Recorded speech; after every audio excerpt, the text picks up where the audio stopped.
Ever caught yourself thinking, why is flirting so tricky?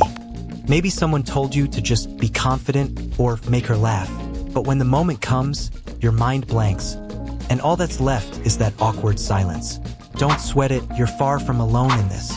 The truth is, flirting isn't about memorizing lines or trying to seem perfect. Got it. It's about understanding what really sparks connection and keeps it real. Here's the best part. You don't need to be some communication wizard to nail this. The real magic lies in a few simple moves that can turn any interaction into an easy, natural vibe. Today, we're diving into how to flirt without the overthinking, without the pressure, and most importantly, in a way that feels totally you. What is flirting? All right, let's get this straight. Flirting is not about pulling out a script or dropping some cheesy pickup line like, "Did it hurt when you fell from heaven?" Nah, man, flirting is way more chill than that.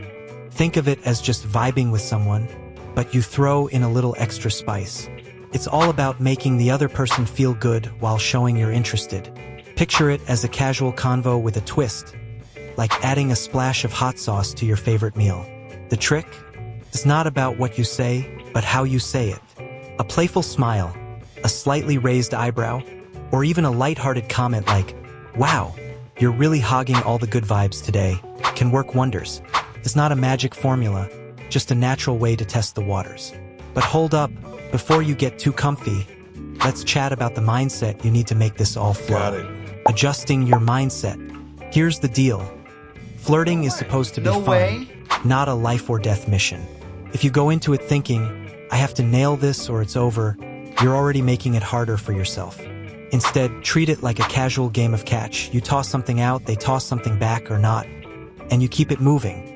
When you let go of the pressure to impress, you come across as relaxed, which is automatically more attractive. A quick mental reset can work wonders before you even start. Think of something that puts you in a good mood. Maybe a hilarious TikTok you saw earlier or that time your friend tripped trying to look cool. Bringing that energy into a convo makes you more approachable and confident. Confidence isn't about being the loudest in the room. It's about being comfortable with yourself, and people can feel that vibe instantly. Still feeling a little stiff? Try a low-stakes challenge. Next time you're out, comment on something random without expecting a response. Like, "This place has the best playlist." I mean, who doesn't love a throwback jam? It's a great way to ease into the moment without overthinking it. Plus, once you've nailed the chill approach, you can start leaning on your surroundings to help you out, which just so happens to be the next pro tip. Using context to your advantage. Alright, here's the cheat code. The setting you're in can be your best wingman. Whether you're at a cafe, a party, or even waiting in line somewhere, the vibe around you is packed with conversation starters. For example, if you're at a bookstore and spot someone browsing a casual "any good recommendations?" "I keep buying books that just sit on my shelf," is a low-pressure way to kick things off. Context keeps it natural and shows you're present in the moment. So how's it going? The key is to keep it simple and not overthink it. Let's say you're in a busy coffee shop. Noticing the menu, you could drop, "Is it just me? Or are there like 1,000 ways to order coffee now? I'm overwhelmed." It's relatable, light, and gives them an easy way to engage. These little observations act like breadcrumbs. They lead to a convo without feeling forced or awkward. And don't forget, being observant shows you're paying attention, which is always a win. A thoughtful comment, like noticing a cool pin on their bag or their choice of drink, can go a long way. Just don't get weirdly detailed. Keep it friendly and chill.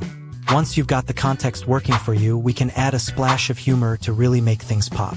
Speaking of which, let's dive into that next. Highlighting humor and playfulness. Humor is like the Swiss Army knife of flirting.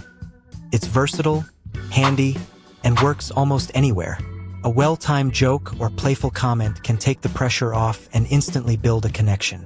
But here's the golden rule. Keep it light. Saying something like, "Wow, you must be a VIP. This whole place lit up when you walked in," gets a chuckle without crossing into cringe territory. It's not about being a comedian, just showing you know how to have fun. Think of humor as a way to test the waters. If they laugh or respond playfully, you're golden. Keep riding that wave. If they don't, no big deal, just shift gears. Sometimes it's about laughing with the moment. For example, if the barista messes up your name, you could say, "Guess I'm officially Chris with a K now." and see if it sparks a reaction. Shared humor makes the vibe more relaxed and invites them to join in. But remember, it's not about roasting or trying too hard to impress. A playful tease is fine, like noticing their choice of drink and saying, "Ah, a cappuccino person. Fancy. I'm more of a black coffee." Keep it simple kind of vibe. Keep it balanced. The goal is to make them smile, not put them on the spot. Once you've mastered the art of humor, it's time to bring in the subtler moves, like reading body language, which is coming up next. Reading body language. Flirting isn't just about what you say. It's about how you carry yourself. Your body language is like a backstage crew making the main act shine. For starters, keep your posture open and relaxed. No slouching or crossing your arms like you're guarding state secrets. A little lean in during the conversation shows interest, but don't invade their personal space. It's a fine line between charming and too much. Eye contact is your secret weapon. Hold their gaze for a beat longer than usual. It's subtle but powerful. Pair it with a genuine smile, and you're already ahead. But here's the trick. Don't overdo it. Nobody wants a staring contest. If you're unsure, think of it like a rhythm. Glance, smile, look away casually, repeat.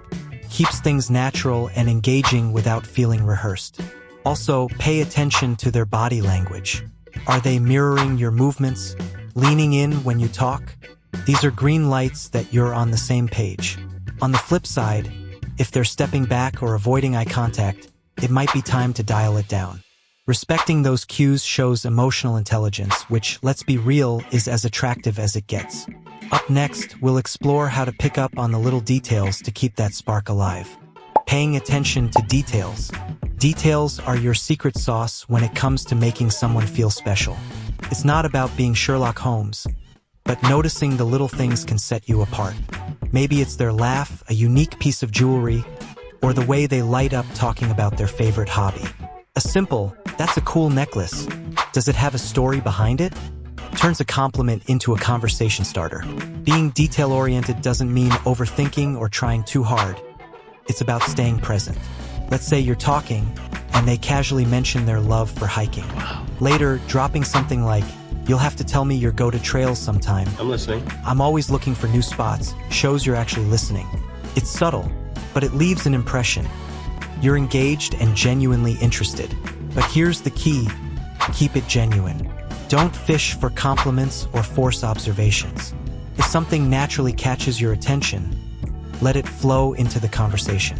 People appreciate authenticity, and when you notice the little things, it shows you see them beyond the surface. This sets the stage for deeper connections, and respecting their personal space and signals keeps everything balanced. More on that next. Respecting personal space and signals. Flirting without boundaries is like dancing without rhythm. Got it. Also, It's not going to end well. Respecting someone's space and picking up on their cues is essential. If they lean back or cross their arms, take it as a signal to adjust your approach.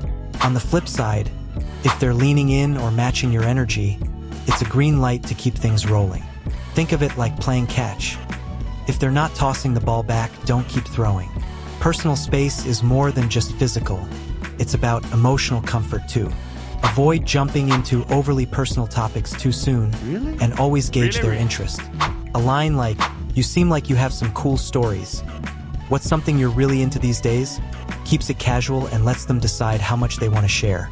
The trick is making them feel safe to open up, not pressured to impress. And remember, a no isn't a rejection of you, it's a redirection. Take it gracefully with something like, "Fair enough. No hard feelings." Confidence isn't about always getting it right. It's about handling situations with maturity. When you respect someone's boundaries, you're not just a good flirt, you're a solid human being. Alright, superstar, you've got the tools, the vibe, and the know-how to take your flirting game to the next level. Remember, it's not about being perfect. It's about being real. As you put these tips into practice, don't forget the golden rule. Have fun with it. Flirting is supposed to be playful and lighthearted. So enjoy the process without overthinking every move. Confidence doesn't mean you'll always get it right. It means you're willing to show up, try, and learn as you go. So, here's your mission. Next time you're out, Pick one tip from today and give it a shot. Start small, build your confidence, and watch the magic happen. And hey, if you want more advice, funny stories, or even some cringeworthy don'ts, make sure you're subscribed and hit that bell. Let's keep this journey going together.